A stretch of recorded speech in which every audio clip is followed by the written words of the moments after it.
ما الذي يفرق بيننا وبينهم؟ منهج السلف، لأن السلف هم الذين فهموا الكتاب والسنة وساروا عليهما، فنحن نتبع السلف الصالح. அடுத்தது ஹஜ்ஜுடைய பாடத்திற்கு செல்கிறார்கள். முதல் பாடம் முகவுரையை நாம் முடித்தவுடன் முதல் பாடம் அல்லாஹ்வின் அடியார்களே பாரக்கல்லாஹு ஃபீக்கும், நாம் பாடம் பாடமாகத்தான் படிக்கப் போகிறோம் இன்ஷா அல்லாஹ். மிகவும் எளிய நடையில் எழுதின ஒரு நூல். அல்லாஹ் நமக்கு இதை எளிதாக்கி தருவானாக. முதல் பாடம் ஹஜ் மற்றும் உம்ரா கடமையாவதற்கான, அதாவது அதை கடமை என்பதற்கான ஆதாரங்கள். முதலில் ஹஜ்ஜும் உம்ராவும் கடமையா? சரி, ஹஜ்ஜு கடமை, உம்ரா கடமையா அல்லது உபரியா? என்ன நினைக்கிறீர்கள்? அல்லாஹ்வின் அடியார்களே, உம்ராவும் கடமை என்றே உலமாக்கள் சொல்கிறார்கள். உம்ராவும் கடமையான ஒரு விஷயம், அதாவது ஒரு உம்ரா, இஸ்லாம் உம்ரத்துல் இஸ்லாம் என்று சொல்வார்கள். வாழ்க்கையில் ஒரு உம்ரா செய்வது அது கடமையா என்று கேட்டால் அது கடமை என்றே சொல்கிறார்கள் உலமாக்கள்.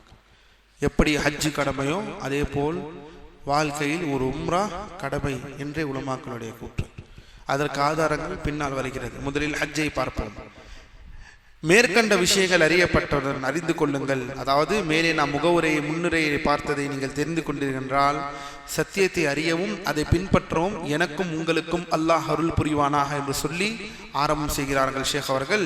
நிச்சயமாக வல்லமையும் கண்ணியமும் மிக்க அல்லாஹ் தனது கண்ணியமிக்க இல்லத்திற்கு ஹஜ்ஜி செய்வதை அடியார்கள் மீது கடமையாக்கியுள்ளான்.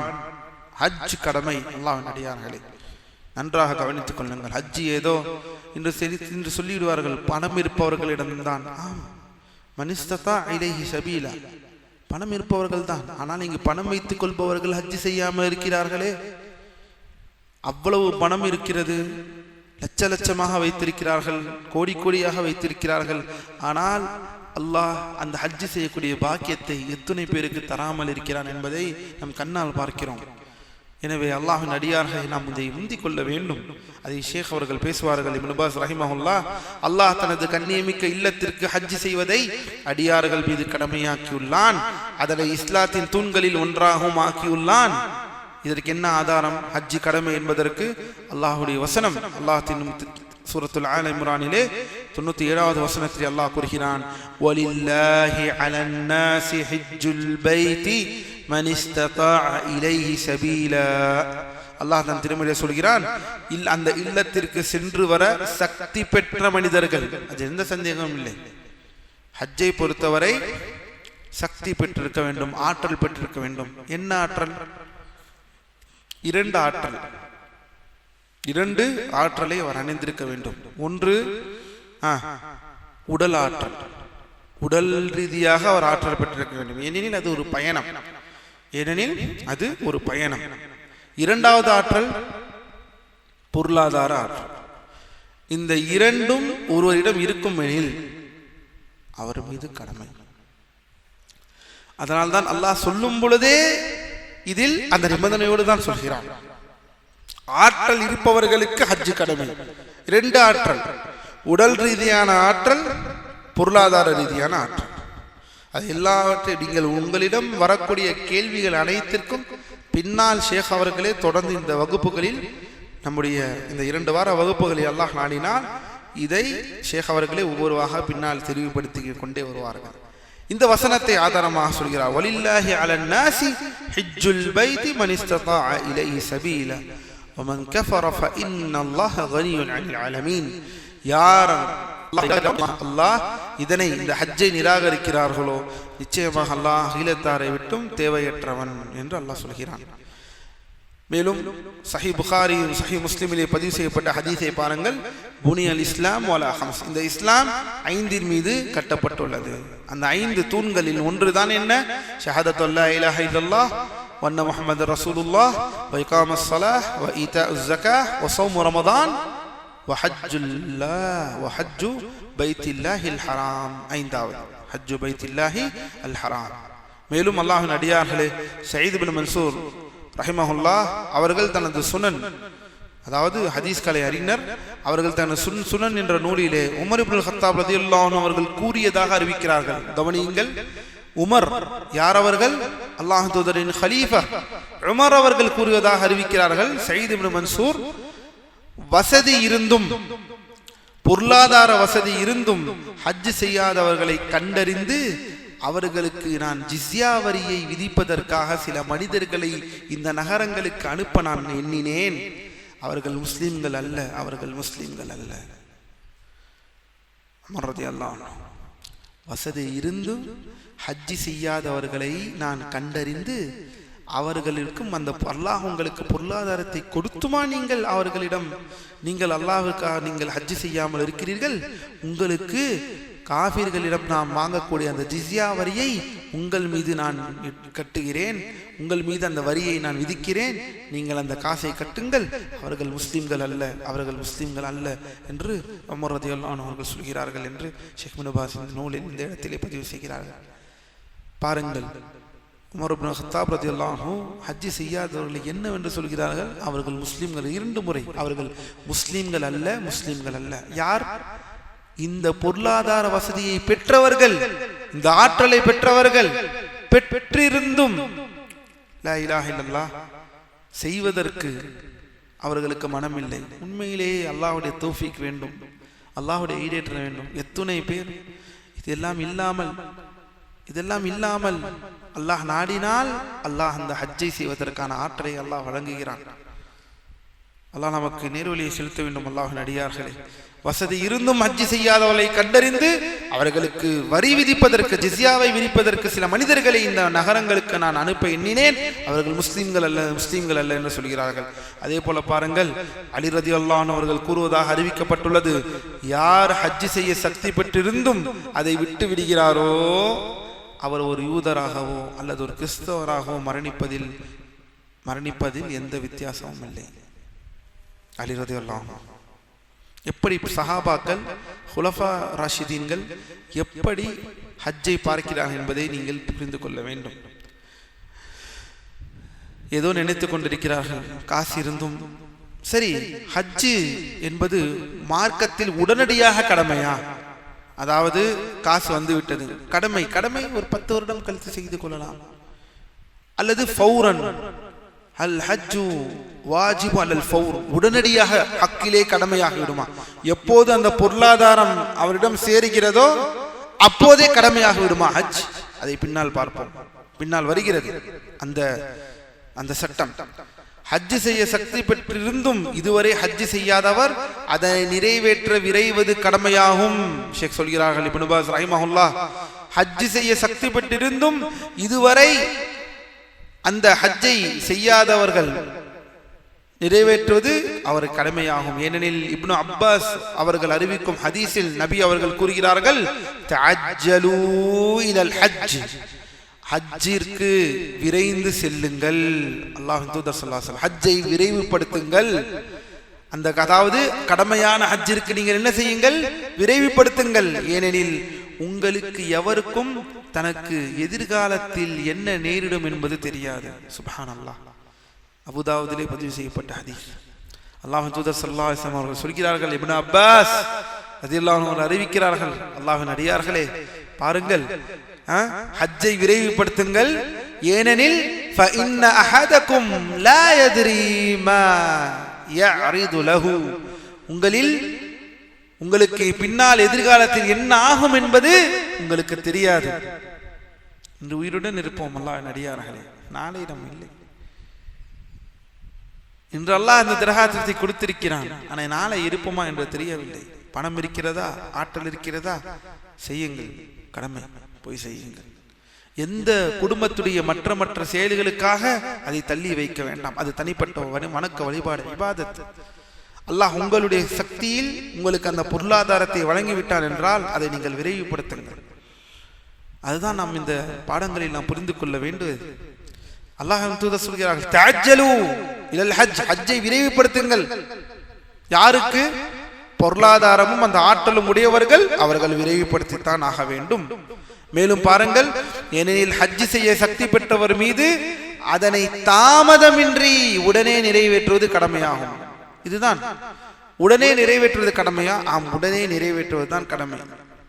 சக்தி பெற்றுவிட்டார்கள் என்றால் அதனை தள்ளி போடுவது இல்லை. அதை நாம் என்ன செய்யக்கூடாது? தள்ளி போடுவது கிடையாது என்பதை உலமாக்கள் சொல்கிறார்கள். மேலும் ஏனெனில் அல்லாஹ்வின் இந்த வசனத்தின் வெளிப்படையான பொருள் அவ்வாறே அமைந்துள்ளது. எவ்வாறே அமைந்துள்ளது? எந்த வசனத்துக்கு? அதே வசனம், வலில்லாஹி அலன்னாஸி ஹஜ்ஜுல் பைத்தி மன் இஸ்ததா இலைஹி சபீலா. அந்த இல்லத்திற்கு சென்று வர சக்தி பெற்ற மனிதர்கள் அதன் மீது ஹஜ் செய்ய அல்லாஹ்விற்காக கடமையாகும். அல்லாஹ்விற்காக அந்த ஹஜ் செய்வ அவர்கள் கடமையாகும் என்ற வசனம் எதை குறிக்கிறது என்றால் உடனடியாக அது கடமையாகிறது. யாருடைய ஹக்கிற்கு கடமையாகிறது? உடனடியாக. பொருளாதாரத்தை பெற்றவர்களும் சக்தி பெற்றவர்களுக்கு அது உடனடியாக கடமையாகிறது. அதை தள்ளுவதற்கு அனுமதி இல்லை. 5 வருடம் கழித்து நான் செய்கிறேன், அல்லது இப்ப போக வேண்டாம், அப்புறமா போலாம், இப்போ வேலை இருக்கு, இப்போ பிசினஸ் இருக்கு, இப்போ அப்படி இருக்கு, இப்படி இருக்கு என்று தங்களுடைய இந்த வணக்கத்தை, மாபெரும் வணக்கத்தை தள்ளி போடுவது அல்லாஹ்வின் அடியார்களே காரணமின்றி அதை தள்ளி போட வேண்டாம் என்பதை நீங்கள் புரிந்து கொள்ளுங்கள். சில பேர் நினைக்கலாம், இன்னும் நாம் கடைசியாக செய்தால் நம்முடைய ஆயுளில் அனைத்து பாவ மன்னிப்பையும் நாம் பெற்றவர்களாக நாம் செய்யலாம் என்றெல்லாம் சில பேர் யோசிக்கலாம். அதுவரை நாம் உயிரோடு இருப்போமா என்று தெரியாதே, அதுவரை அல்லாஹ் நமக்கு அந்த ஹயாத்தை எழுதியிருக்கிறானா என்று நமக்கு தெரியாது. அல்லாஹ்வின் அடியார்களே, அல்லாஹ் நம்மை நேர்வழியை செலுத்துவானாக. மேலும் நபி அவர்கள் தனது உரையில் ஹுத்பாவில் கூறினார்கள், அய்யுஹன்னாஸ் இன்னல்லாஹ ஃபரத அலைக்குமுல் ஹஜ்ஜ ஃபஹுஜ்ஜு. பாருங்கள், இதில் பாருங்கள், தாமதமின்றி உடனே நிறைவேற்ற வேண்டும் என்பதற்கு இன்னொரு ஆதாரம், மற்றும் ஒரு ஆதாரம் முஸ்லிமிலே, சஹி முஸ்லிமிலே 1337வது ஹதீஸை ஆதாரம் காட்டுகிறார்கள். இப்னு பாஸ் ரஹிமஹுல்லாஹ், மக்களே, நிச்சயமாக அல்லாஹ் உங்கள் மீது ஹஜ்ஜை கடமையாக்கியுள்ளான், எனவே நீங்கள் ஹஜ்ஜை செய்யுங்கள். அவ்வளவுதான். ஹஜ் கடமையாகி அதை செய்வதற்கு தாமதப்படுத்துவதற்கு எந்த விதமான முகாந்திரம் இல்லை என்பதை நீங்கள் புரிந்து கொள்ள வேண்டும். கடமை என்பது உடனடியாக கடமையாவதுதான் ஹஜ். யாருக்கு? அந்த பொருளாதாரத்தை அடைந்தவர்கள், சக்தி பெற்றவர்கள். மக்களே, நிச்சயமாக அல்லாஹ் உங்கள் மீது ஹஜ்ஜை கடமையாக்கியுள்ளான், எனவே நீங்கள் ஹஜ்ஜை செய்யுங்கள். இதுதான் ஹஜ் என்பது கடமை என்பதற்கான ஆதாரங்கள். மேலும் கடைசியாக இந்த பாடத்தில் உம்ரா கடமை என்பதற்கு ஆதாரத்தை ஷேக் அவர்கள் சொல்கிறார்கள். உம்ராவும் கடமை என்று நாம் பார்த்தோமே ஆரம்பத்தில். அது என்ன? ஜிப்ரீல் அலைஹிஸ்ஸலாம் அவர்கள் இஸ்லாத்தை பற்றி வினவிய போது நபி அவர்கள் அளித்த பதில், இஸ்லாம் என்றால் என்ன என்று அல்லாஹ் தூதர் ஸல்லல்லாஹு அலைஹி வஸல்லம் அவர்களிடம் கேட்கப்பட்ட அந்த கேள்விக்கு அல்லாஹ் தூதர் பதில் அளித்தார்கள். நமக்கெல்லாம் தெரியும், அல்லாஹ்வின் அடியார்களே, ஜிப்ரீல் அலைஹிஸ்ஸலாம் அவர்கள் மனித உருவத்தில் அல்லாஹ் தூதரிடம் கேள்வி கேட்டார்கள். இஸ்லாம் என்று என்ன கேள்வி கேட்டதற்கு என்ன பதில் அளித்தார்கள்? இஸ்லாம் என்றால் என்ன என்பதற்கு என்ன பதில் அளித்தார்கள் அல்லாஹ்வின் தூதர்? இஸ்லாத்தின் 5 தூண்களை பதிலளித்தார்கள். ஒரு சில அறிவிப்பில், அதாவது இப்னு ஹுசைமா அதே ஹதீஸில் மற்றொரு அறிவிப்பில் இப்னு ஹுசைமா ரலியல்லாஹு அன்ஹு மற்றும் தாரகுத்னி இமாம்கள் இவர்கள் எல்லாம் உமர் இப்னு கத்தாப் ரலியல்லாஹு அன்ஹு வழியாக அறிவித்த இந்த ஒரு அறிவிப்பில் இந்த அறிவிப்பை உறுதியானது சஹி என்று கூறுகிறார்கள். என்ன அறிவிப்பது? அந்த ஹதீஸிலே என்ன வருகிறது என்றால், மற்றும் ஒரு ஹதீஸ்களில் ஒரு கூடுதல் தொடர் வருகிறது. நமக்கெல்லாம் தெரிந்தது, பிரசித்தி பெற்றது, ஜிப்ரீல் அலைஹிஸ்ஸலாம் வருவார்கள், அல்லாஹ்வின் தூதரிடம் இஸ்லாம் என்றால் என்ன என்பதை எனக்கு அறிவியுங்கள், யா முஹம்மத் அக்பிர்னி அனில் இஸ்லாம் என்று சொல்வார்கள். அதற்கு அல்லாஹ்வின் தூதர் இஸ்லாம் என்பது ஷஹாதத் அல்லா இலாஹ இல்லல்லாஹ் வ அன்ன முஹம்மது ரசூலுல்லாஹ் வ இகாமஸ் ஸலாஹ் வ ஈதாஇஸ் ஸகாத் என்ற இந்த 5 விஷயத்தை சொல்வார்கள். ஆனால் இந்த அறிவிப்பில் என்ன வருகிறது என்றால், கவனியுங்கள், இஸ்லாம் என்பது ஷஹாதத் அல்லா இலாஹ இல்லல்லாஹ் வ அன்ன முஹம்மது ரசூலுல்லாஹ், இது நம்ம எல்லாம் அறிந்தது. தொழுகையை நிலைநாட்டுவது, இதுவும் நமக்கு தெரியும். ஜகாத்தை கொடுப்பது.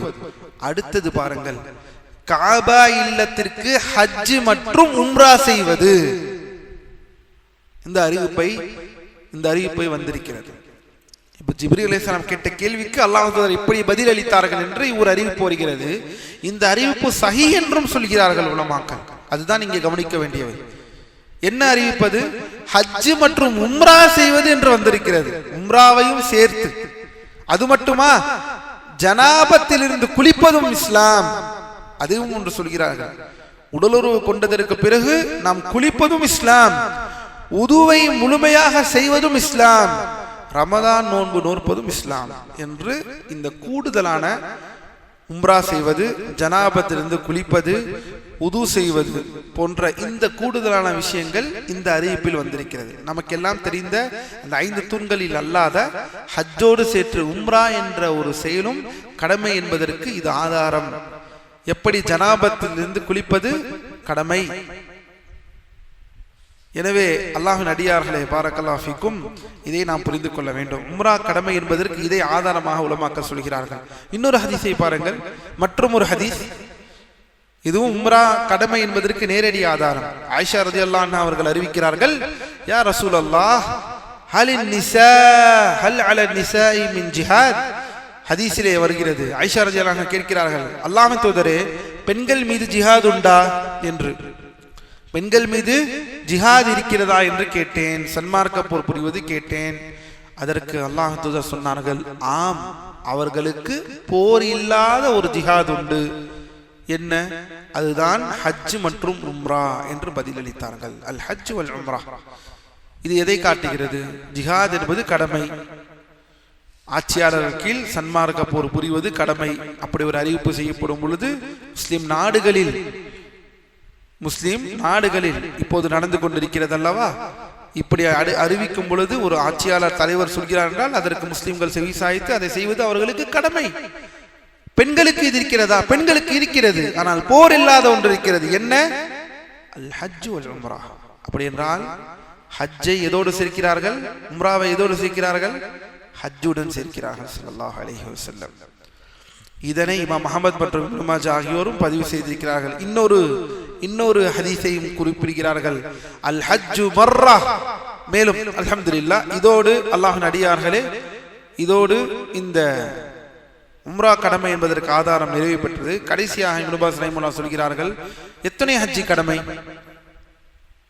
வாழ்நாளில் ஹஜ் மற்றும் உம்ரா ஒரு முறை மட்டுமே கடமையாகும். ஒரு முறை மட்டும்தான் கடமை, ஒரு முறை செய்வதுதான் கடமை. அதற்கு பிறகு உங்களுக்கு செல்வம், எத்தனை செல்வம் இருந்தாலும் அதற்காக நீங்கள் ஹஜ் செய்யாமல் இருந்தால் உங்கள் மீதோ, உம்ரா செய்யாமல் இருந்தால் உங்கள் மீது எந்த குற்றமும் இல்லை. ஆதாரம் பாருங்கள், அல்லாஹ்வுடைய சஹீஹான ஹதீஸில் அல்லாஹ் தூதர் சொல்கிறார்கள், அல் ஹஜ்ஜு மர்ரா ஃபமன் ஸாத ஃபஹுவ ததவ்வு. கடமையான ஹஜ் என்பது ஒரு முறையே ஆகும்.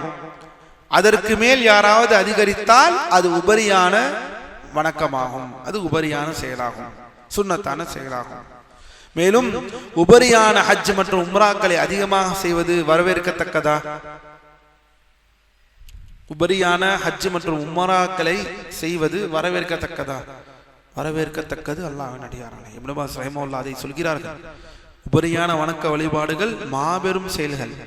ஹஜ்ஜும் உம்ராவும் உபரியானது என்றால் வரவேற்கத்தக்க ஒரு செயல்கள். அதை அதிகம் செய்வதில் எந்த தவறும் இல்லை. இன்னும் சொல்ல போனால், இந்த நூலாசிரியர், இந்த நூலை எழுதினவர்கள் யார்? இந்த நூலை எழுதினவர்கள் இப்னு பாஸ் ரஹிமஹுல்லாஹ். இது ஆதாரபூர்வமாக நாம் தொடர்ந்து இது கேள்விப்பட்டு வந்தது. 18-19 வயசில், அதாவது சிறு வயசில் அவர்கள் செய்த அந்த ஹஜ், அவர்கள் பாலகனாக வந்த ஹஜ், அவர்கள் வாழ்நாளில் அதற்கு பிறகு அவர்கள் ஹஜ்ஜை விடாமல் இருந்ததில்லை, ஒரு வருடம் கூட. இப்னு பாஸ் ரஹிமஹுல்லாஹ் ஏறத்தாழ சொல்கிறார்கள் 80க்கும் மேற்பட்ட ஹஜ்ஜை செய்தவர்கள். எத்துணை? 80. அதாவது முதல் ஹஜ் செய்ததிலிருந்து கடமையான ஹஜ் எப்போது ஆரம்பிக்கும்? கடமையான ஹஜ் அல்லாஹ்வின் அடியார்களே, நாம் பருவ வயதை அடைந்ததற்கு பிறகுதான் ஆரம்பிக்கும். அதற்கு முன்னால் நாம் தந்தையின் தோள்பட்டையில் அமர்ந்து செய்தது, நாம் குழந்தையாக செய்தது, அது எல்லாம் கடமையான ஹஜ்ஜாக கணக்கிடப்படாது. கடமையான ஹஜ் செய்ததற்கு பிறகு இப்னு பாஸ் ரஹிமஹுல்லாஹ் ஏறத்தாழ 77 அல்லது 80க்கும் மேற்பட்ட ஹஜ்ஜுகளை செய்திருக்கிறார்கள். ஒரு வருடத்திற்கு ஒரு ஹஜ் தான் செய்ய முடியும்.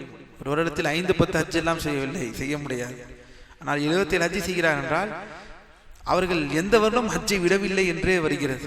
இப்னு பாஸ் ரஹிமஹுல்லாஹ் இப்படிதான் இருக்கு. இன்னும் எவ்வளவு பேர், ஏன் சொல்ல போனால் 77-80க்கு தாண்டி கூட இருக்கக்கூடிய இருக்கிறார்கள். ஆனால் இன்று அது சாத்தியமா? இன்று சாத்தியம் இல்லை. ஏன்? ஏனெனில் இன்று கூட்டம் அதிகமாக ஆனதனால், கூட்டத்தை கட்டுப்படுத்தக்கூடியதனால் ஆட்சியாளர்கள் மூலமாக பல விதிமுறைகள் வந்திருக்கிறது. ஒரு முறை ஹஜ்ஜு செய்தால் 5 வருடத்திற்கு ஹஜ் என்ன செய்ய முடியாது, செய்ய முடியாது. அது யாராக இருந்தாலும், அது சவுதி நாட்டு பிரஜையாக இருந்தாலும் சரி, அல்லது வெளிநாட்டு மக்கள் சவுதியில் வாழ்பவர்களாக இருந்தாலும் சரி, ஒரு ஹஜ்ஜு செய்து விட்டார்கள் என்றால் அவர்கள் 5 வருடங்கள் அவர்களால் ஹஜ்ஜு செய்ய இயலாது. ஏனெனில் ஹஜ்ஜு கடமையான ஹஜ்ஜு நிறைவேற்றி விட்டது. இங்க ஹஜ்ஜிலிருந்து யாரும் தடுக்கவில்லை, மாறாக மக்களின் உயிர் சம்பந்தப்பட்ட விஷயம். அப்படியே ஹஜ் என்று திறந்து விட்டால் அத்துணை கூட்டங்கள் ஏற்கனவே என்னெல்லாம் நடந்தது என்பதெல்லாம் நம் கண்கூடாக தெரியும். எனவே ஒரு ஹஜ்ஜி செய்தால் அடுத்த 5 வருடத்துக்கு ஹஜ் என்பது பொது விதி இன்று சவுதியில். எனவே இன்று அப்படிப்பட்ட விஷயங்கள் சாத்தியமாகாது. மேலும் அல்லாஹ்வின் அடியார்களே, இது உபரியான ஹஜ் மற்றும் உம்ராக்களை அதிகமாக செய்வது வரவேற்கத்தக்கது. மேலும் ஏனெனில் சஹீஹைன், புகாரி மற்றும் முஸ்லிம் ஆகிய நூல்களில் அபூ ஹுரைரா ரலியல்லாஹு அன்ஹு அவர்கள் அறிவிக்கிறார்கள், அல்லாஹ்வின் தூதர் ஸல்லல்லாஹு அலைஹி வஸல்லம் அவர்கள் கூறினார்கள், பாருங்கள் எவ்வளவு அழகான ஒரு ஹதீஸை பாருங்கள். அல் உம்ரத்து இலல் உம்ரதி கஃபாரத்துன் லிமா பைனஹுமா வல் ஹஜ்ஜுல் மப்ரூர் லைஸ லஹு ஜஸாஉன் இல்லல் ஜன்னah. ஒரு உம்ராவிலிருந்து மற்றொரு உம்ரா வரை இடைப்பட்ட காலங்களில் செய்த சிறு பாவங்களுக்கு அது பரிகாரமாகும். பாருங்கள், ஒரு உம்ரா செய்கிறீர்கள், நீங்கள் அடுத்த அந்த இடைவேளையை விட்டு பிறகு நீங்கள் செய்யக்கூடிய அடுத்த உம்ரா, இதற்கு முன்னால் அந்த 2 உம்ராவுக்கு நடுவிலே, இதனால் தான் உம்ராக்களை அதிகம் செய்வதில் தவறில்லை என்று உலமாக்கள் சொல்கிறார்கள். எந்த உம்ரா? நீங்கள் சஃபர் அடிக்கடி, நீங்கள் இந்தியா நீங்கள் ஒரு முறை செய்கிறீர்கள், ஒரு பணம் இருந்தால் ஒரு 70,000 80,000 அல்லாஹ் உங்களுக்கு கொடுத்திருக்கிறான் என்றால் நீங்கள் என்ன செய்யலாம், அடுத்த ஒரு 6 மாதத்தில் உங்களுக்கு சக்தி இருக்குமே நீங்கள் உம்ரா செய்து கொண்டு வரலாம். ஆனாலும் ஒரு உம்ரா செய்து விட்டீர்கள் என்றால் அடுத்தது ஒரு ஹஜ்ஜை செய்வதற்கு, ஒரு கடமையான உம்ராவை முடித்து விட்டீர்கள் என்றால் ஒரு கடமையான ஹஜ்ஜை நோக்கி உங்களுடைய பொருளாதாரத்தை என்ன செய்யுங்கள், சேமித்து வையுங்கள். பிறகு நீங்கள் உபரியான விஷயங்களை தாராளமாக செய்யுங்கள். பாரக்கல்லாஹு ஃபீக்கும். ஒரு உம்ராவிலிருந்து இன்னொரு உம்ராவுக்கு இடைப்பட்ட அந்த பாவங்கள் அனைத்தையும் சுப்ஹானல்லாஹ் அது பரிகாரமாக இருக்கிறது, அது மன்னிக்கப்படுகிறது. சிறு பாவங்கள் மன்னிக்கப்படுகிறது, ஏனெனில் பெருபாவங்கள் தௌபா வேண்டும். மேலும் ஹஜ்ஜில் மப்ரூர் என்று சொல்வார்கள்.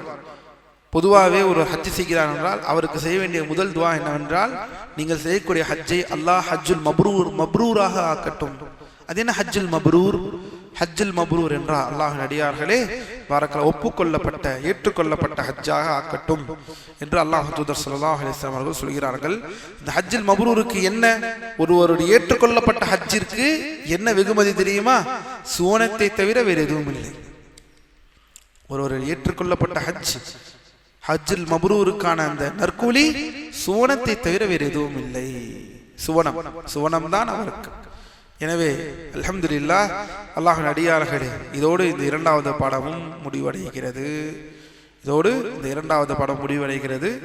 எனவே ஹஜ் என்பது கடமை, அதில் எந்த சந்தேகமும் இல்லை. அதேபோல் ஹஜ் உம்ராவுடைய கடமையான அந்த ஆதாரங்களை நாம் பார்த்தோம்.